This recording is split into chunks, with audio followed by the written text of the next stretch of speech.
नमस्कार साथियों, स्वागत है आप सभी का एक बार फिर से गुरुकुल ऑनलाइन क्लासेस के इस मंच पर, जहां मैं पवन सिंह आप सभी का एक बार फिर से हार्दिक स्वागत और अभिनंदन करता हूं।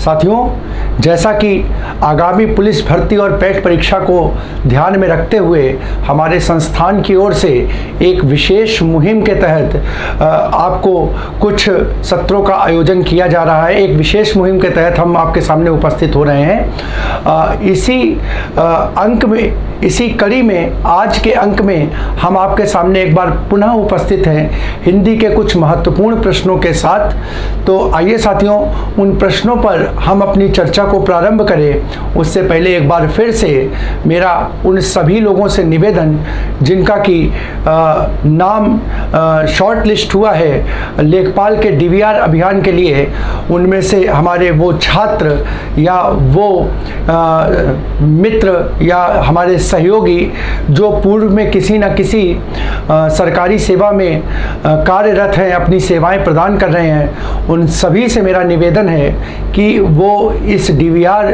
को स्किप करके हमारे द्वारा चलाई जा रही इस मुहिम को सफल बनाएं। और साथियों, मुझे ये बताते हुए भी बहुत प्रसन्नता हो रही है कि हमारे द्वारा और विभिन्न संस्थानों के द्वारा ये ऑनलाइन या ऑफलाइन मंच से जो भी एक कार्यक्रम लोगों के पुरुषार्थ के भाव से प्रारंभ किया गया है, इसको लोगों ने अपना सहयोग और समर्थन प्रदान किया है। जैसा कि हमारे कुछ मिलने वाले छात्र या कुछ मित्र जो कि डीवीआर का जिनका हो चुका है, तो उन्होंने ये बताया कि वहाँ पर काफ़ी संख्या में लोगों ने जो है वो डीवीआर को छोड़ा है। तो ये कहीं ना कहीं हम और हमारे जैसे विभिन्न हमारे सहयोगी अध्यापक हैं जिनके द्वारा लगातार इस मुहिम को चलाया जा रहा है, अपने मंच से प्रोत्साहित किया जा रहा है, ये उनकी मेहनत की सफलता को दर्शाता है कि किस प्रकार से लोगों ने बढ़ चढ़ करके इसमें अपना सहयोग दिया है। आप इसी प्रकार से अपना सहयोग इसमें प्रदान करते रहें, जिससे कि समाज में एक बेरोजगार युवक को रोजगार प्राप्त हो सके और वो भी समाज की मुख्य धारा में जुड़ करके समाज निर्माण में अपना योगदान प्रदान कर सके। तो साथियों, आशा करता हूँ कि आगे भी जो आपका सहयोग हमें मिला है वो इसी प्रकार से मिलता रहेगा। इस क्या कहते हैं निवेदन के साथ, इस उम्मीद के साथ आइए हम अपनी आज की चर्चा को प्रारंभ करते हैं और देखते हैं अपनी चर्चा के प्रश्न। तो आज की चर्चा को हम प्रारंभ करें उससे पहले हम सभी अपने मित्रों से निवेदन करेंगे कि वो अपनी पुस्तक और कलम के साथ एक स्थान पर नियत होकर के बैठ जाएं और चर्चा करते हैं हम लोग प्रश्न के साथ और स्थापित करते हैं अपने संवाद के कार्यक्रम को। तो आइए साथियों, पहले ही जो हमारा आज का सेगमेंट है वो पैसेज से आ गया है, तो आइए पहले इसको पढ़ लेते हैं और फिर उसके बाद आगे के प्रश्नों पर चर्चा करेंगे। ठीक है। पैसेज हमारा कह रहा है, साथियों हम लगातार अपने अंकों में पैसेज को ले रहे हैं, तो आप कम से कम देखिए पढ़ने के जो हमारा पढ़ने का जो तरीका है उससे इस चीज़ को तो समझ ही गए होंगे कि पैसेज की रीडिंग किस प्रकार से करनी है, जिससे कि पढ़ते समय ही पैसेज की जो पंक्तियां हैं, जो गद्यांश की पंक्तियां हैं, उसका अर्थ आपको स्पष्ट होता चला जाए। ठीक है। तो आइए हम यहाँ पर पैसेज को पढ़ते हैं, एक बार आप लोग भी देखिए। पैसेज कह रहा हमारा, शिक्षा साध्य नहीं है अपितु साध्य तक पहुंचने का एक साधन है। हम बच्चों को केवल शिक्षित बनाने के उद्देश्य से ही शिक्षा नहीं देते, बल्कि हमारा उद्देश्य उन्हें जीवन के लिए सक्षम बनाना है। यहाँ पर कुछ चीज़ों को मैं पॉइंट आउट करता जाऊँगा। यहाँ पर उद्देश्य यहाँ पर इम्पॉर्टेंट हो जाता है कि यहाँ पर अगर हम शिक्षा की बात कर रहे हैं तो शिक्षा का उद्देश्य क्या है ये महत्वपूर्ण हो जाता है। तो शिक्षा का उद्देश्य है उन्हें जीवन के लिए सक्षम बनाना। जो ही हम इस तथ्य को जान लेते हैं, हम शिक्षा के वास्तविक लक्ष्य से परिचित हो जाते हैं। बहुत से आधुनिक देशों में यह सोचना फैशन हो गया है कि अमीर, गरीब, चतुर, मूर्ख सबको निःशुल्क शिक्षा देकर कोई भी समाज अपनी सब समस्याएं सुलझा सकता है और एक परिपूर्ण राष्ट्र का निर्माण कर सकता है, परंतु यह काफ़ी नहीं है। ऐसे देशों में हमें अनेक डिग्री धारक नवयुवक बेरोजगार दिखाई पड़ते हैं। क्या समस्या होती है? तो शिक्षा तो प्राप्त कर लेते हैं, लेकिन वो नवयुवक जो होते हैं वो कैसे हो जाते हैं? बेरोजगार हो जाते हैं। ठीक है, क्योंकि वे हाथ से काम करने को हे दृष्टि से देखने लगते हैं। क्यों बेरोजगार हो जाते हैं? क्योंकि डिग्री आने के बाद वो क्या किसी भी शारीरिक काम को करने में क्या अपने क्या कहते हैं अपना जो है वो अपमान महसूस करते हैं, उसको हे दृष्टि से देखते हैं, कार्यों का विभाजन कर देते हैं। ठीक है, हे दृष्टि से देखने लगते हैं। इस परिप्रेक्ष्य में हमें अपनी शिक्षा व्यवस्था पर पुनर्विचार करने की बड़ी भारी आवश्यकता है। इतना काफ़ी नहीं है कि शिक्षा को जो व्यवस्था पहले मिले, शिक्षा की जो व्यवस्था पहले मिले उसे चुन लिया जाए अथवा अपनी पुरानी शिक्षा व्यवस्था को चालू रखा जाए बिना इस बात की परीक्षा किए और देखे कि यह वास्तव में उपयुक्त है अथवा नहीं है। ठीक है, मतलब यहाँ पर यह बोला गया है कि यह काफ़ी नहीं है कि हमें जो शिक्षा की व्यवस्था पहले से मिली है उसी को हम अपना लें। देखिए होता क्या है, हम लोग हमेशा कहते हैं परिवर्तन ही प्रकृति है। ठीक है, होता क्या है कि जैसे जैसे समय बदलता है समय के अनुसार उस समाज की जो दशाएं हैं, समाज की जो स्थितियां हैं, चाहे वो आर्थिक हो, चाहे वो सामाजिक हो, चाहे वो धार्मिक हो, चाहे सांस्कृतिक हो, उन सब में क्या होता है? परिवर्तन होता है। और अगर आप परिवर्तन के अनुरूप स्वयं को नहीं ढाल पाते हैं तो फिर चीज़ों के साथ सामंजस्य स्थापित कर पाना बहुत ही कठिन हो जाता है, दुष्कर हो जाता है साथियों। तो उचित यही है कि अपने आप को समय के अनुरूप क्या कर लिया जाए? परिवर्तित कर लिया जाए, समय के अनुसार ढाल लिया जाए।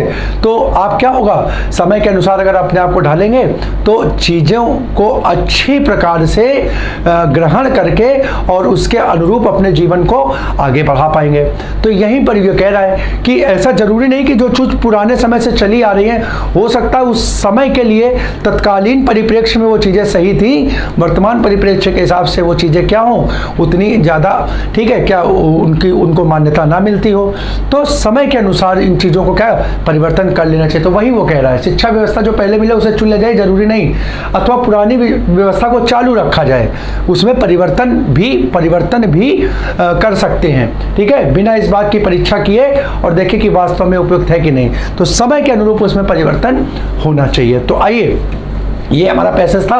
अब इस प्रश्न के जो हमारे इस पैसेज से संबंधित प्रश्न है उसके उत्तरों को यहाँ पर हम देखते हैं। तो देखिए हमारा पहला प्रश्न क्या कह रहा है? पहला प्रश्न कह रहा है हमें अपनी शिक्षा व्यवस्था पर क्या करना चाहिए। ऑप्शन ए पुनर्विचार, बी पुनर्मिलन, सी आघात और डी इनमें से कोई नहीं। ये देखो सीधे सीधे दे रहा है, हमें अपनी शिक्षा व्यवस्था पर पुनर्विचार करने की आवश्यकता है। क्या करने की आवश्यकता है? पुनर्विचार। ऑप्शन फर्स्ट हो गया, इसका आंसर क्या हो गया? ऑप्शन फर्स्ट हो गया। ठीक है, अगला क्वेश्चन देखो। अगला क्वेश्चन कह रहा है बच्चों को किस उद्देश्य से शिक्षा दी जाती है। देखो मैंने वहां पे मार्क कर दिया था उद्देश्य क्या कह रहा है? उन्हें जीवन जीने के लिए सक्षम बनाना है। ऑप्शन देखो, नौकरी प्राप्त करने के लिए, ऑप्शन बी अच्छे नागरिक बनने के लिए, ऑप्शन सी शिक्षित बनने के लिए, या डी जीवन को सक्षम बनाने के लिए। तो जीवन के लिए सक्षम बनाना, जीवन को लिए सक्षम बनाने के लिए आंसर हो गया ऑप्शन डी। ठीक है, अगला क्वेश्चन देखो, किस प्रकार के देशों में अनेक डिग्रीधारी नवयुवक बेरोजगार दिखाई पड़ते हैं। ठीक है, तो देखो प्राचीन देशों में, बी आधुनिक देशों में, सी बड़े देशों में, डी छोटे देशों। तो यहाँ देखो, यहाँ पर देखा बेटा, देखो यहाँ का, यहाँ पर देखो आधुनिक देशों में, आधुनिक देशों में यह सोचना फैशन हो गया है कि अमीर गरीब चतुर्मुख सबको निःशुल्क शिक्षा देकर कोई भी समाज अपनी सब समस्याएं सुलझा सकता है और एक परिपूर्ण राष्ट्र का निर्माण कर सकता है, परंतु यह काफ़ी नहीं है। यदि आधुनिक देशों में जो कल्चर है कि सबको शिक्षा प्रदान कर दीजिए और उसके बाद क्या है कि समाज जो है वो तरक्की करने लगेगा और विकास के रास्ते पर अग्रसरित हो जाएगा, तो ये जरूरी नहीं है, ये काफ़ी नहीं है शिक्षा के माध्यम से। ठीक है, क्या कह रहा है? ऐसे देशों में अनेक डिग्रीधारी नवयुवक बेरोजगार दिखाई देते हैं। यानी कैसे देश हो गए? तो सारे आधुनिक देश हो गए। आंसर हो गया ऑप्शन सेकेंड। अगला क्वेश्चन देखिए, अगला क्वेश्चन कह रहा है निःशुल्क शिक्षा से क्या हानि है। निःशुल्क शिक्षा से क्या हानि है? देखो यहाँ पे क्या कह रहा है, जैसे यहीं से निकलेगा, यहीं से देखो निकलेगा, निःशुल्क शिक्षा देकर कोई भी समाज अपनी सब समस्याएं सुलझा सकता है, ऐसा लोगों का मानना है, ऐसा लोगों का मानना है, और एक परिपूर्ण राष्ट्र का निर्माण कर सकता है। परिपूर्ण राष्ट्र का ये सरकारों का आधुनिक देशों की सोच है कि हम सबको फ्री एजुकेशन प्रोवाइड कर दें। तो फ्री एजुकेशन को प्रोवाइड करके हम क्या कर सकते हैं, एक परिपूर्ण, एक कंप्लीट नेशन का, एक या एक तरीके से कहें पूर्ण विकसित राष्ट्र का निर्माण कर सकते हैं। ऐसा ये मानना उपयुक्त नहीं है, क्योंकि ऐसे में क्या, जब सबके पास शिक्षा हो जाएगी तो देखिए यहाँ पर क्या होंगे, जो डिग्रीधारी जो युवक है वो बेरोजगार दिखाई पड़ने लगेंगे। तो यहाँ पर देखो इसका आंसर सीधे सीधे एक तो ये हुआ, अनेक, अब जरा देख लेते हैं तो एक अनेक युवक बेरोजगार रहते हैं, पहला ये तो सही है। दूसरा, हाथ से कार्य करने में बुरा मानते हैं। अब देखो ये क्या करते हैं, बेरोजगार दिखाई पड़ते हैं, क्योंकि कारण देखो, क्योंकि वे हाथ से काम करने को हे दृष्टि से देखने लगते हैं। तो ये भी तो कारण है ना, कि शिक्षा प्राप्त कर ली, डिग्री ले ली, अब डिग्री ले ली तो वो अब मन में एक धारणा तो आ जाएगी कि यार अब हमारे पास डिग्री है तो हम उससे छोटा कार्य तो नहीं करेंगे, ठीक है। तो इस कारण से वो क्या है, वो छोटे कामों को क्या करते हैं, नहीं करते, उनको हे दृष्टि से देखने लगते हैं। हे दृष्टि से देखने कि ये हमारे लेवल का काम नहीं है, अब इसको हमें नहीं करना है। तो ये विकल्प भी सही होगा। तो अब ऑप्शन सी क्या कह रहा है, ए और बी दोनों, और ऑप्शन डी उपयुक्त में से कोई नहीं। तो बेटा देखो दोनों तुम्हें दिख रहे हैं यहाँ पे, तो इसका सही आंसर हो जाएगा ऑप्शन सी, ए और बी दोनों, ए और बी दोनों, इसका सही आंसर हो जाएगा ऑप्शन सी, ठीक है। अच्छा क्वेश्चन है ये। अगला क्वेश्चन देखिए, अगला क्वेश्चन कह रहा है कि समाज की सभी समस्याएं दूर की जा सकती हैं। कैसे दूर की जा सकती हैं, तो ऑप्शन ए देखो जरा, सभी को शिक्षित करके, ऑप्शन बी समाज का विकास करके, ऑप्शन सी अमीरों को शिक्षित करके, और डी गरीबों को शिक्षित करके। तो देखो बेटा अमीर और गरीब की तो बात ही नहीं, पूरे पैसेज में शिक्षा का उद्देश्य है, और शिक्षा के बारे में ये बताने का प्रयास कर रहा है कि शिक्षा को प्रदान करके हम क्या कर सकते हैं, समाज में जो बुराइयां हैं या जो कमियां हैं, ठीक है, या समाज की जो समस्याएं हैं उनको हम दूर कर सकते हैं, उनको हम दूर कर सकते हैं। तो इसका उपयुक्त आंसर जो बनेगा वो ऑप्शन बनेगा ऑप्शन ए, सभी को शिक्षित करके। सभी को शिक्षित करेंगे तो शिक्षित समाज क्या होगा, शिक्षित समाज का जो मानसिक स्तर होगा, सोचने का तरीका होगा, वो एक क्या कहते हैं अशिक्षित व्यक्ति से काफ़ी अलग होगा, हट करके होगा, और वो चीज़ों को अलग प्रकार से देखेगा और उसका क्या करेगा, समाधान भी प्रस्तुत कर सकेगा। तो इस प्रकार से आपके सामने जो पैसेज है, ये पैसेज आज आपका कंप्लीट हो गया।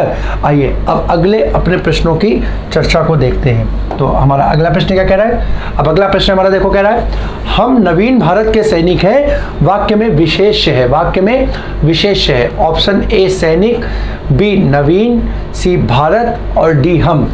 तो बेटा यहाँ पर जरा ध्यान से देखने वाली बात है कि अगर विशेष की चर्चा की है तो यहाँ पर जाहिर सी बात है विशेष के साथ किसका प्रयोग होता है, विशेषण का प्रयोग होता है। यानी विशेषण और विशेष जो है वो युग्म में प्रयुक्त होते हैं, विशेषण और विशेष युग्म में प्रयुक्त होते हैं। तो यहाँ पर देख लो ऐसा युग्म कौन सा है, तो बेटा यहाँ तुम्हें युग्म मिलेगा नवीन भारत, नवीन भारत। अब जरा यहाँ पे देखो नवीन भारत, यानी भारत कैसा है, नवीन है, भारत कैसा है, नवीन है। तो बेटा नवीन पद क्या हो गया, यहाँ नवीन का पद हो गया विशेषण, नवीन का पद हो गया विशेषण, और जो बनना क्या, भारत जो है, भारत का पद हो गया बेटा वो क्या हो गया, विशेष। विशेषता किसकी बताई जा रही है, भारत की बताई जा रही है, और जिसकी विशेषता बताई जाए, हमने आपको बताया जिसकी विशेषता बताई जाए वो पद क्या कहलाता है, विशेष कहलाता है। जिसकी विशेषता बताई जाए, जिसकी विशेषता बताई जाए उसे क्या कहते हैं, उसे बेटा विशेष कहते हैं। जिसकी विशेषता बताई जाए, जिसकी विशेषता बताई जाए, ठीक है, उसे क्या कहते हैं, विशेष कहते हैं। तो यहाँ विशेषता बेटा भारत की बताई जा रही है, तो आंसर हो जाएगा आपका option C Bharat, option C Bharat, ठीक है। अगले प्रश्न को देखो, अगला प्रश्न क्या कह रहा है, अगला प्रश्न कह रहा है अलंकार पहचानना है, निम्न पंक्तियों में से कौन सा है। पिय के निकट जाके नहीं घाम चांदनी ताए, और पिय के निकट जाके नहीं घाम चांदनी ताए, नहीं घाम चांदनी ताए। अब ये बहुत बढ़िया एग्जाम्पल है साथियों आपको यहाँ पहचानने के लिए। तो विकल्प देखो, ए छेका अनुप्रास, बी वृत्त्यानुप्रास, डी लाटा अनुप्रास, और सी डी श्रुत्यानुप्रास। अब देखो यहाँ पे ये क्वेश्चन इसलिए बढ़िया हो गया कि बेटा ये देखो अनुप्रास यमक श्लेष में नहीं गया, इसमें आपसे अनुप्रास के भेदों पर चर्चा कर दी। अब ये महत्वपूर्ण प्रश्न हो गया।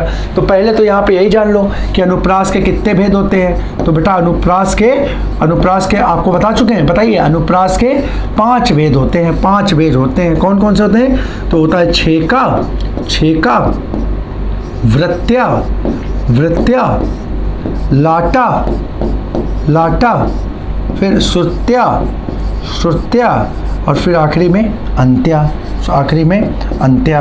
अब यहाँ पर इनमें से बेटा 4 दिए हैं, 4 दिए, अंत्या नहीं दिया, 4 दिए। तो अब इनमें से देखो, तो बेटा पहले तो देख लो, इसका आंसर होगा लाटा अनुप्रास। क्या होगा?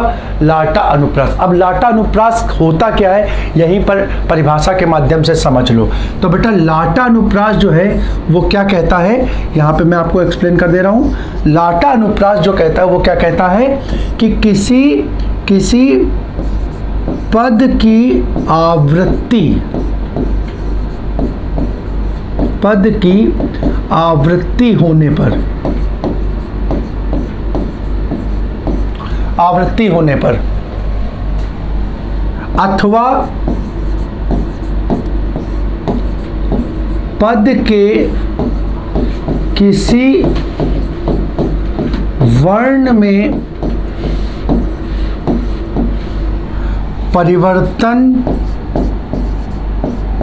परिवर्तन या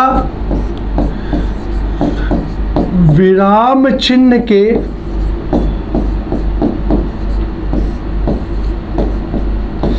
प्रयोग के स्थान में, प्रयोग के स्थान में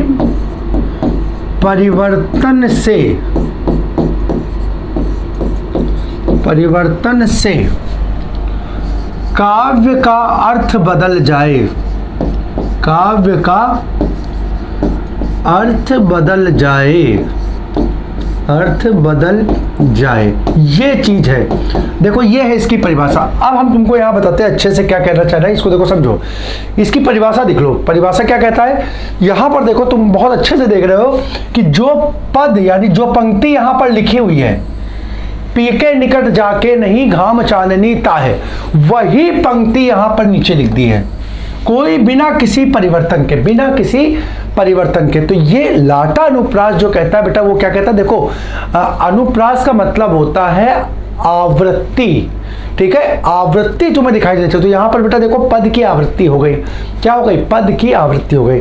अब ये कह रहा है पद की आवृत्ति हो जाए, लेकिन क्या क्या क्या हो सकता है, या तो क्या हो सकता है किसी वर्ण अथवा शब्द को परिवर्तित कर दे, कोई एक वर्ण अथवा शब्द बदल जाए, और नहीं अगर ये बदल रहा है तो जो विराम चिन्ह का स्थान है, विराम चिन्ह का जो स्थान है, उस स्थान में क्या हो जाए, इनमें से किसी भी चीज में क्या हो जाए, परिवर्तन हो जाए। पद तो वही हो, लेकिन इनमें से कोई एक परिवर्तन हो जाए, तो उसके परिवर्तन से जो पद का अर्थ है, पंक्ति का अर्थ है, वो क्या होता है, बदल जाता है। पंक्ति का अर्थ जो होता है वो बदल जाता है। तो ऐसा अलंकार जो है वो क्या कहलाता है बेटा, लाटा अनुप्रास कहता है। अब देखो, हम आपको बता रहे कैसे। देखो यहाँ कह रहा है, पहले में देखो यहाँ कह रहा है पी के निकट जाके नहीं, यहां पर देखो यहां पर जो ये कॉमा का प्रयोग है, ठीक है, ये अल्प, ये यहां पे जो कॉमा का प्रयोग किया गया वो देखो नहीं के बाद किया गया। किसका, कहां पे किया है,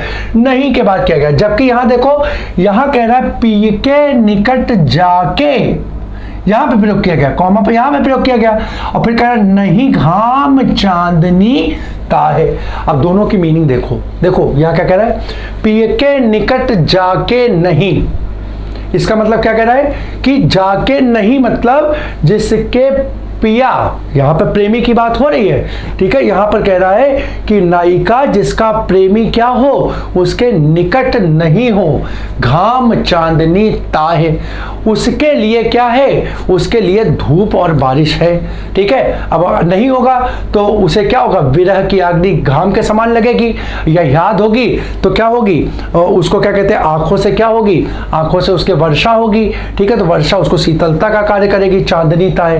तो जिसके प्रियतम, ठीक है, उसके निकट नहीं है, तो घाम मतलब धूप और छांव जो है, कहने का मतलब है धूप और छांव जो है वो उसके लिए है। और दूसरी पंक्ति क्या कह रहा है, पिय के निकट जाके, पिय के निकट, अब यहां क्या कह रहा है, पिय के निकट जाके, यानी जिसका प्रिय उसके पास है, जिसका प्रेमी उसके पास है, तो कह रहा है नहीं घाम चांदनी था। उसको किसी धूप छाँव के क्या मतलब है, उसको किसी धूप छाँव से क्या लेना, ठीक है। उसके लिए तो उसका प्रेमी जो है वही धूप है, वही छाँव है, ठीक है। तो उसको धूप छाँव से कोई मतलब नहीं। तो देखिए दोनों पंक्तियों के क्या हुए, अर्थ बदल गए, दोनों पंक्तियों के क्या हुए, अर्थ परिवर्तित हो गए। इस कारण यहाँ क्या हो गया, सी लाटानुप्रास हो गया। क्या, सी लाटानुप्रास हो गया। अच्छा क्वेश्चन था, इसको देख लीजिएगा। अगला क्वेश्चन कह रहा है निम्न पंक्तियों में से कौन सा छंद है, आपको इसमें छंद की चर्चा करनी है।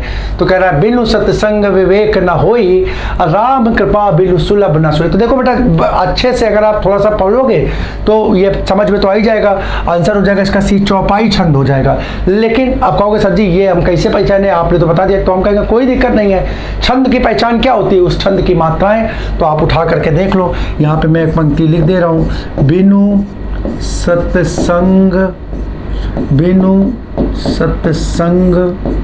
विवेक न होई, विवेक न होई, बस ठीक है। अब जरा देख लो बेटा, जरा यहाँ देख लो। तो यहाँ देखो 1 2 3 4 5 6 7 8 9 10 11 12 13 14 15 16 कितनी मात्राएं आई, अब 16 मात्राएं आ गई। अब ये 16 मात्राएं अगर आ गई तो बेटा इतना तो बता ही सकते हो ना, जिसमें प्रत्येक चरण में क्या हो 16 मात्राएं हो तो छंद कैसा हो जाता है, चौपाई। तो बेटा यहाँ पर बस क्या है, अब ये आपको कम से कम ये ध्यान रखना पड़ेगा कि ये जो मात्राएं हैं, अब ये मात्राएं जो है ये याद होनी चाहिए आपकी कि 16 मात्राओं का संबंध किससे होता है। तो 16 मात्राओं का संबंध बेटा चौपाई। अब ये ना कहना कि 16 मात्राएं तो लगा लिए, अब यहाँ पे गए तो इसको रोला लिख दिया।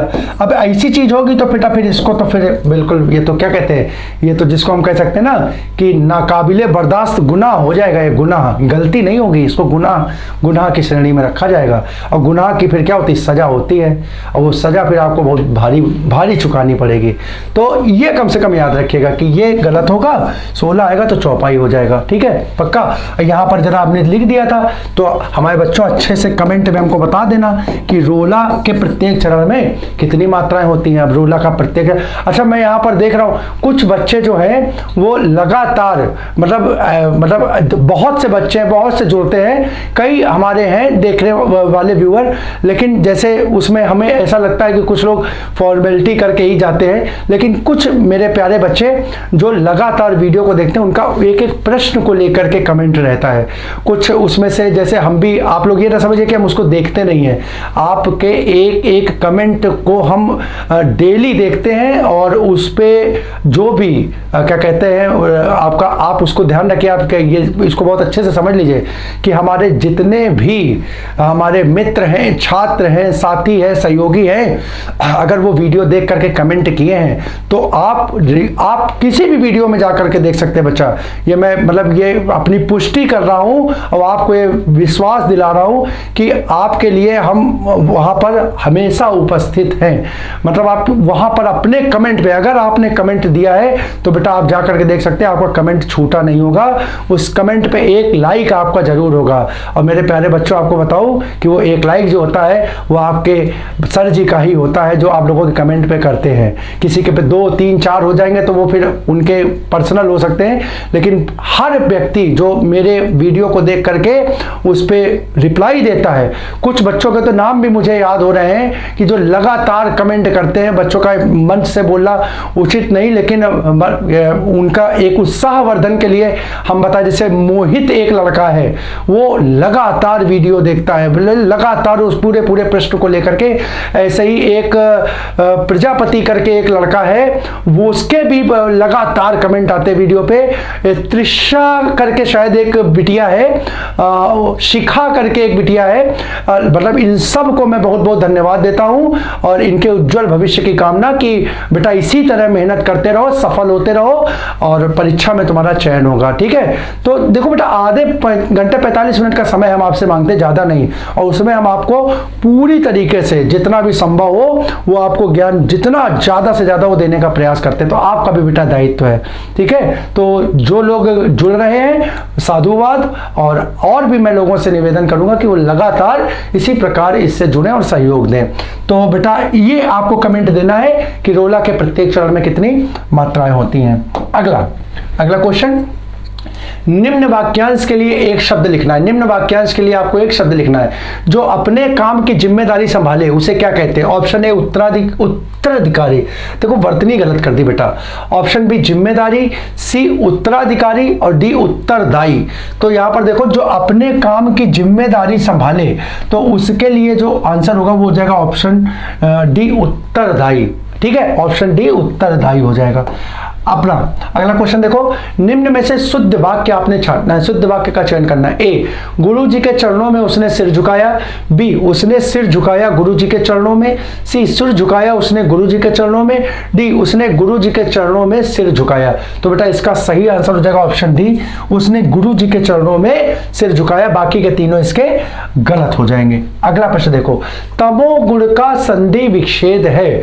ऑप्शन ए तम धन अवगुण, बी तमो धन गुण, सी तमह धन गुण और डी तमा धन गुण। तो बेटा यहां पर बहुत ध्यान से सुनो, वो जहां भी पद मिल जाए, संधि जिस जगह से हो रही है, यानी संधि पर जिस जगह से हो रही है, अगर वहां पर वो मिले तो मैंने आपको बता रखा है बेटा दो ही संधियां देखनी होती हैं, या तो गुण संधि होती है या बेटा विसर्ग संधि होती है। या तो गुण संधि होती है या विसर्ग संधि होती है। गुण संधि का नियम क्या कहता है? तो वो कहता है आ के साथ ऊ मिल जाता है और ये क्या बना देता है? वो बना देता है।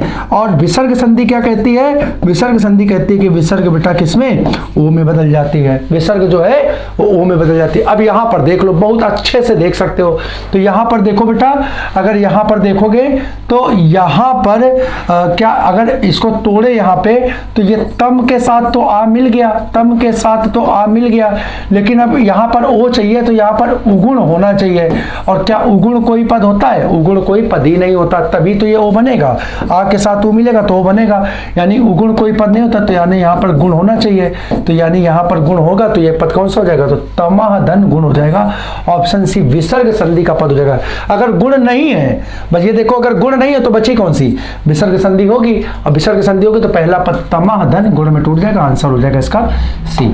अगला प्रश्न देखो, जिस क्रिया के व्यापार का फल कर्ता पर पड़े उसे कहते हैं। ऑप्शन ए अकर्मक क्रिया, बी सकर्मक क्रिया, सी द्विकर्मक क्रिया और डी प्रेरणार्थक क्रिया। तो बेटा देखो यहां पर बहुत अच्छे से, यानी जब क्या कह रहे हैं कि क्रिया का फल या क्रिया के द्वारा प्रभावित पद क्या हो? क्रिया के द्वारा प्रभावित पद दो हो सकते हैं, या तो कर्ता का पद प्रभावित हो या कर्म का पद प्रभावित हो। तो बेटा अगर क्रिया के द्वारा कर्ता का पद प्रभावित होगा तो वो क्रिया कैसी होगी? अकर्मक क्रिया हो जाएगी। प्रभावित होने का मतलब है कि क्रिया का प्रभाव कर्ता पे पड़े। क्रिया का प्रभाव किस पे पड़े? कर्ता, यानी क्रिया का जो प्रयोग है वो कर्ता के अनुसार हो। क्रिया का प्रयोग जो है वो कर्ता, अगर कर्ता पुल्लिंग का है तो क्रिया पुल्लिंग की, कर्ता स्त्रीलिंग का है तो क्रिया स्त्रीलिंग की, कर्ता एक वचन का है तो क्रिया एक वचन की, और कर्ता बहुवचन का है तो क्रिया भी बहुवचन की। तो ये हो जाएगी अकर्मक क्रिया। और अगर क्रिया कर्म के अनुसार परिवर्तित होगी तो बेटा क्या कहलाएगी? सकर्मक क्रिया कहलाएगी। क्या कहलाएगी? सकर्मक क्रिया कहलाएगी। तो इसका आंसर क्या हो जाएगा बेटा? इसका आंसर हो जाएगा ऑप्शन ए, क्रिया का व्यापार का फल कर्ता पर पड़े, कर्ता पर पड़े तो अकर्मक क्रिया, ऑप्शन ए। अगला क्वेश्चन देखिए, अगला क्वेश्चन कह रहा है इनमें से किस शब्द में व्यंजन संबंधी अशुद्धि है? ऑप्शन ए बाकीस, बी पर्याय, सी सज्जन और डी सारा। तो बहुत बढ़िया बेटा, वास्तव में ये अशुद्धि कम संधि का क्वेश्चन ज्यादा है, और अगर आप संधि से पहचान पाओगे तो यहां देखो बेटा इसका आंसर हो जाएगा ऑप्शन ए। शुद्ध शब्द जो होता है वो वाकीस नहीं होता बल्कि वागीश होता है। क्या होता है? वागीश होता है। और इस पद को जब तोड़ते हैं ना बेटा तो ये वाक धन ईश में टूट जाता है। किस में टूट जाता है? वाक धन ईश में टूट जाता है। और ये का जो है, देखो का जो है, जो कि पहला पद है, ये परिवर्तित होकर के किसमें? तीसरे में बदल जाता है, और ये शब्द बन जाता है वाग धन ईश, वाग धन ईश। और ये शब्द बन जाता है क्या? ये शब्द बन जाता है वागीश। तो शुद्ध वर्तनी क्या होनी चाहिए? शुद्ध वर्तनी वागीश होनी चाहिए। शुद्ध वर्तनी क्या होनी चाहिए? वागीश नहीं बल्कि वागीश होनी चाहिए। और ये दोनों पद क्या है? ये तीनों पद तुम्हारे शुद्ध हैं, तो ये आपका आंसर नहीं होगा, यानी ये शुद्ध पद हो जाएंगे। तुमसे अशुद्ध पूछा गया है। अगर आपसे पूछे बेटा यहाँ कौन सी संधि, संधि यहाँ तो होगी नहीं, संधि यहाँ होगी तो बहुत आसानी से बता देना बेटा यहाँ कौन सी संधि है। व्यंजन संधि है। कौन सी है? व्यंजन संधि का प्रयोग हुआ है। ठीक, आगे देखो, आगे क्या कह रहा है? आगे कह रहा है किस विकल्प में कर्मधारय समास नहीं है? किस विकल्प में कर्मधारय समास नहीं है? ऑप्शन ए महात्मा, बी काला साहब, सी गजानन और डी नीलकमल। तो बहुत बढ़िया से बेटा समझ लो, आंसर हो गया ऑप्शन सी गजानन। और गजानन की अगर बात करें तो गजानन में कौन सा समास होगा? सभी बच्चे मेरे जानते हैं, विशेष अर्थ के कारण यहाँ क्या हो जाएगा? बहुब्रीहि समास हो जाएगा। क्या हो जाएगा? बहुब्रीहि समास हो जाएगा। अगला प्रश्न देखो, अगला प्रश्न क्या कह रहा है? निम्नलिखित में से विशेषण का चयन करना। आपको किसका चयन करना है? विशेषण का चयन करना। ऑप्शन ए भलाई, बी मिठास, सी थोड़ा और डी स्वयं। तो यहां पर देखो बेटा, यहां पर अगर देखो तो यहां पर ऑप्शन होगा इसका सी थोड़ा। ऑप्शन क्या हो जाएगा? सी थोड़ा। और थोड़ा जो है बेटा वो किसका बोध कराता है? अनिश्चितता का बोध कराता है। किसका बोध कराता है? अनिश्चितता का। तो ये अनिश्चितता बोधक विशेषण हो जाएगा, चाहे वो संख्या के रूप में हो चाहे वो परिमाण के रूप में हो। ठीक है, दोनों तरीके से इसका प्रयोग हो जाएगा। तो ये अनिश्चितता का बोध कराने के लिए क्या हो जाएगा? यहां पर ये विशेषण के रूप में प्रयोग हो जाएगा। अब अगर बात करें बाकी क्यों नहीं है, तो देखो बेटा भलाई शब्द जो है, भलाई शब्द जो है वो कहां? यहां पर ये भला और ई प्रत्यय, बल्कि आई प्रत्यय जोड़ करके बना। और इसी प्रकार से अगर देखें तो मिठास शब्द जो है वो मिठास शब्द जो है मीठा धन आस प्रत्यय जोड़ करके बना। तो अगर आप चर्चा करो तो यहां पर देखो ये भला और मीठा, इसमें क्या जुड़ा? प्रत्यय जुड़ा। क्या जुड़ा? प्रत्यय जुड़ा। क्या जुड़ा? प्रत्यय जुड़ा। और हमने आपको बताया था कि ये अब भला और मीठा क्या है? तो भला और मीठा जो है बेटा वो विशेषण है। भला और मीठा जो है वो क्या है? विशेषण है। और विशेषण में जब प्रत्यय जुड़ता है ना मेरे बच्चों, विशेषण में प्रत्यय जुड़ता है तो हमने आपको बता रखा हो क्या बन जाती है? भाववाचक संज्ञा बन जाती है। तो यानी ये दोनों पद जो है भलाई और मिठास, ये किसके हो जाएंगे? भाववाचक संज्ञा के पद हो जाएंगे। भाववाचक संज्ञा के पद हो जाएंगे। तो ये दोनों भाववाचक संज्ञाएं हो गई। विशेषण पूछेगा तो विशेषण होगा भला और मीठा। और बात करोगे स्वयं, तो स्वयं बेटा जो है ये सर्वनाम का पद है। किसका है? सर्वनाम का पद है। और अगर बात करें तो ये सर्वनाम का पद कैसा? निजवाचक सर्वनाम हो जाएगा। किसका हो जाएगा? निजवाचक सर्वनाम का हो जाएगा। अगला प्रश्न देखो, किसी से कोई संबंध न रखना अर्थ किस लोकोक्ति में निहित है? लोकोक्ति और मुहावरे का प्रश्न है कि किसी से संबंध न रखने वाले के लिए उपयुक्त लोकोक्ति क्या है? ऑप्शन ए ढोल में पोल, बी ढाक के 3 पात, सी यथा राजा तथा प्रजा और डी लेना एक ना देना दो। तो बहुत सरल सा क्वेश्चन है, किसी से कोई मतलब न रखने वाले क्या कहलाता है? लेना एक ना देना दो। लेना एक ना देना दो यानी किसी से कोई मतलब ना रखना। तो आंसर इसका हो जाएगा ऑप्शन डी। अगला प्रश्न देखो, अगला प्रश्न कह रहा है अर्धनारीश्वर नामक उपन्यास का रचयिता कौन है? Option A Dharamvir Bharati, B Rahi Masoom Raza, सी विष्णु प्रभाकर और डी सूर्यकांत त्रिपाठी निराला। तो बेटा याद ध्यान रखो, अर्धनारीश्वर जो उपन्यास है इसके रचयिता का नाम है ऑप्शन सी विष्णु प्रभाकर। विष्णु प्रभाकर जी इसके रचयिता है। अगला क्वेश्चन देखो, चांद का मुंह टेढ़ा है किसकी रचना है? चांद का मुंह टेढ़ा है किसकी रचना है? Option A Yashpal, B Nagarjun, C Gajanan Madhav Muktibodh और डी अमृत राय। तो ध्यान रखो बेटा, इसका आंसर हो जाएगा ऑप्शन सी गजानन माधव मुक्तिबोध। गजानन माधव मुक्तिबोध। ठीक है, और यहां पर एक पद बहुत बढ़िया आया है नागार्जुन। तो नागार्जुन को बेटा ध्यान रखना, नागार्जुन को आधुनिक युग में कबीर की उपमा दी गई है। आधुनिक युग का कबीर बोला गया है या वर्तमान युग का कबीर बोला गया है किसको? नागार्जुन को। नागार्जुन को। ठीक है, पक्का। अगला क्वेश्चन देखते हैं। अगला क्वेश्चन क्या कह रहा है? धाम शब्द के सही अनेकार्थी रूप दिए गए हैं, विकल्पों में से आपको उस विकल्प का चयन करना है जिसमें सारे पद जो हैं वो धाम को निरूपित करते हैं। तो पहला क्या कह रहा है? पृथ्वी, घर और शरीर। दूसरा कह रहा है घर, शरीर और देव स्थान। तीसरा कह रहा है देव स्थान, प्रवाह और मंदिर। और चौथा कह रहा है घर, मकान और पृथ्वी। तो देखो बेटा, यहां पर घर और शरीर ये तो ठीक है, तो पृथ्वी इसका आंसर नहीं होगा, इसलिए ये आपका आंसर नहीं है। बाकी देखो यहाँ देव स्थान को हम धाम बोलते ही हैं, धाम जो कहेगा देवताओं के जो स्थल होते हैं उनको हम धाम के नाम से जानते हैं, मंदिर भी धाम कहलाता है, तो यहाँ प्रवाह नहीं हुआ तो इस कारण ये आंसर हट गया। और बका यहाँ पे तो घर का मतलब धाम होता ही है, मकान भी धाम हो जाएगा, लेकिन पृथ्वी नहीं होगा तो फिर ये हट गया। बचा क्या? बचा आपके पास ऑप्शन बी, यही आपका आंसर हो जाएगा। शरीर, बेटा ध्यान रखना, शरीर को भी हम धाम बोलते हैं, शरीर भी हमारा क्या है, निज धाम की उपमा दी गई है। जब साहित्य में पढ़ेंगे ना तो हम लोग कहते हैं कि ईश्वर आप हमारे ये शरीर रूपी धाम में क्या करें, आप आकर के निवास करें, आप आकर के निवास करें। तो इसका आंसर हो जाएगा ऑप्शन बी। अगले प्रश्न को देखो, अगला प्रश्न क्या कह रहा है, घर में श्याम से मोटा कोई नहीं है में वाक्य का चयन करना है। शुद्ध वाक्य व्यापक कौन सा वाक्य है, वाक्य अर्थ के आधार पर कौन सा वाक्य है, ए निषेधात्मक वाक्य, बी विधानार्थक वाक्य, सी विधिवाचक वाक्य या डी प्रश्नवाचक वाक्य। तो देखो बेटा यहां पर नहीं का प्रयोग हो गया तो ये वाक्य हो जाएगा अर्थ के आधार पर निषेधात्मक वाक्य। कैसा हो जाएगा, निषेधात्मक वाक्य, ऑप्शन फर्स्ट इसका आंसर हो जाएगा। अगला क्वेश्चन देखो, अनिर्वचनीय शब्द के लिए वाक्यांश का चयन करना है। अनिर्वचनीय, तो बेटा यहाँ पे देख लो, इस शब्द को अगर तोड़ोगे तो ये शब्द आ धन नि धन वचनीय, वचनीय इसमें टूट जाएगा, ठीक है, वचनीय। अब देखो यहाँ पर दो उपसर्ग हो गए, आ धन नि धन, आ का मतलब जो भी हुआ तो आ का मतलब हो गया नहीं, ठीक है, नहीं। और वचनीय का मतलब व्यक्त करना, वाणी के द्वारा व्यक्त करना। तो जो वाणी के द्वारा कहा या ना जा सकता हो, जिसे व्यक्त ना किया जा सकता हो, उसे हम क्या कहेंगे, उसे हम कहेंगे अनिर्वचनीय। यानी आंसर हो जाएगा इसका ऑप्शन सी, जो वचन या वाणी द्वारा कहा ना जा सके, जो वचन या वाणी द्वारा कहा ना जा सके। अगला क्वेश्चन देखो, लड़का प्लस पन से बने विकल्पों में सही विकल्प का चयन करना है।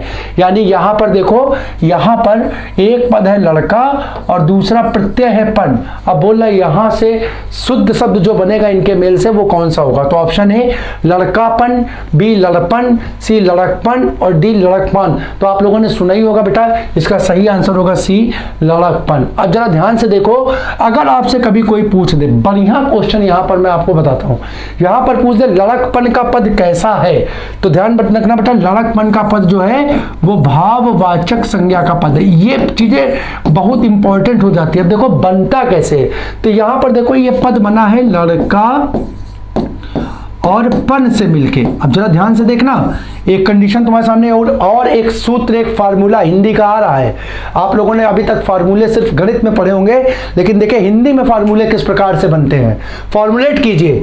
पन जो है बेटा वो क्या है, प्रत्यय है, और हम लोगों ने एक कंडीशन पढ़ रखी है कि पद के साथ प्रत्यय का प्रयोग करके, पद के साथ प्रायः, पद के साथ, ये पद प्रायः कैसे होने चाहिए, प्रायः विकारी पद हो, प्रायः विकारी पद हो। विकारी के साथ अगर प्रत्यय का प्रयोग करते हैं तो बेटा भाववाचक संज्ञाएं बनती हैं। क्या बनती हैं, भाववाचक संज्ञाएं। और यहां पर अगर देखो तो लड़का क्या है मेरे बच्चों, लड़का जो है वो क्या है, जातिवाचक संज्ञा है। क्या है, जातिवाचक संज्ञा है। तो जातिवाचक संज्ञा के साथ जब प्रत्यय जुड़ता है तो बेटा वो क्या, वो भाववाचक संज्ञा बना देता है। क्या बना देता है, भाववाचक संज्ञा बना देता है। तो ये पद क्या बना, लड़का पन्ना बनकर के शब्द क्या बन गया, लड़कपन बन गया, और ये क्या हो गई, भाववाचक संज्ञा हो गई। अगला प्रश्न देखो, अगला प्रश्न क्या कहता है बेटा, माता पिता में समास बताइए। एक कर्मधारय, बी बहुब्री, सी द्वंद्व और डी द्विगु। तो ये सीधा सीधा देखो बेटा पहचान मिल गई। योजक चिन्ह, योजक चिन्ह जो होता है वो पहचान किसकी होती है, द्वंद्व समास की होती है। और अगर तोड़ोगे तो बेटा क्या मिलेगा, माता और पिता। और हमने क्या कहा था कि योजक चिन्ह को अगर किनारे भी रख दे तो बीच में क्या, और या अथवा, और या अथवा, ये पद जो होते हैं बेटा किसके पहचान होते हैं, ये पद जो है वो द्वंद्व समास के पहचान होते हैं, द्वंद्व समास की मतलब क्या करते हैं, जानकारी प्रदान करते हैं। तो यहाँ पर और शब्द आ गया तो आंसर हो गया द्वंद्व समास। अगला क्वेश्चन देखिए, अगला कह रहा है घृणा शब्द के सही अनेकार्थी रूप दिए गए हैं, विकल्पों में से आपको उसका सही रूप का चयन करना है।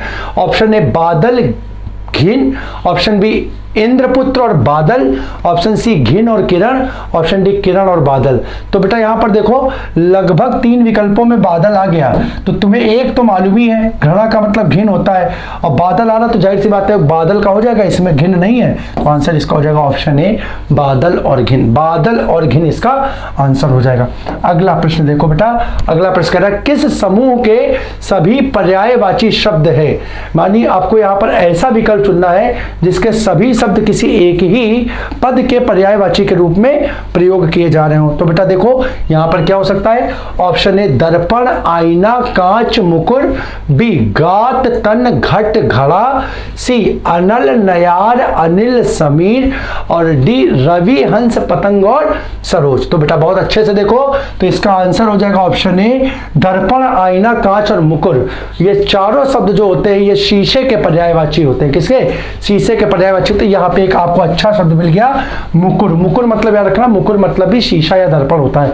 अगर आप लोग नहीं रख पा रहे हो, एक पंक्ति बता रहा हूं, सभी बच्चों को याद होगी, सब लोग पढ़ते हैं हनुमान चालीसा, उसकी पहली पंक्ति कहता है, वहां पे लिखा है श्री गुरु चरण सरोज रज निज मन मुकुर सुधार।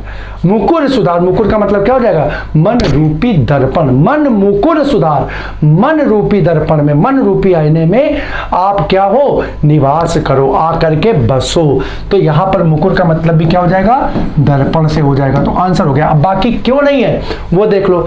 तो बेटा तन घट, ठीक है, तो यहां पर देखो घट मतलब घड़ा, घड़ा हो गया, और तन को भी अगर एक अर्थ में ले लें, तन को एक अर्थ में ले ले तो तन को भी किसकी, तन को भी घड़े की, ये क्या है, हम लोग कहते हैं ना कि माटी का घड़ा है माटी में मिल जाएगा, है ना, ये क्या है, ये मिट्टी का शरीर है, मिट्टी का शरीर है और मिट्टी से घड़ा बना, तो ये जो क्या माटी में मिल रहा है। लेकिन अगर आप बात करें गात की, तो गात का मतलब बेटा तन नहीं होता, गात का एग्जैक्ट अर्थ जो होता है वो शरीर होता है। गात का एग्जैक्ट अर्थ क्या होता है, शरीर होता है। तो इसका पद हो जाएगा गात, हट जाएगा। अब देखो अनल और अनिल, ये आपने पढ़ा हुआ है शब्द युग्म कि इन दोनों का अर्थ ही अलग होता है। तो यहां से इसको हटा दो, एक तो यहां से क्या करो, किसी एक को क्या करो, यहां पे बेटा नयार नहीं होना चाहिए, यहां पे बयार होना चाहिए।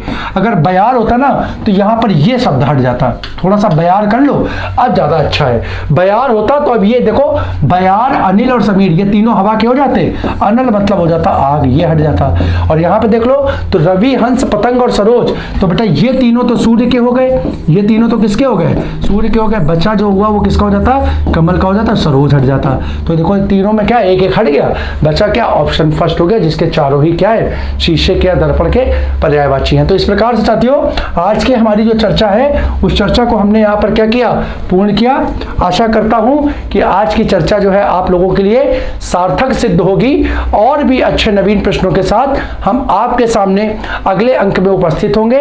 हमारे सभी सहयोगी मित्र, छात्र, इष्ट, बंधु, स्नेहीगण अपना सहयोग हमें इसी प्रकार से प्रदान करते रहें, जिससे कि हम और भी अधिक उत्साह, ऊर्जा और उमंग के साथ आपके सम्मुख उपस्थित होते रहेंगे। इस वादे के साथ हम अपनी आज की चर्चा को यहाँ पर विराम देते हैं। मेरे सभी साथियों को जय हिंद।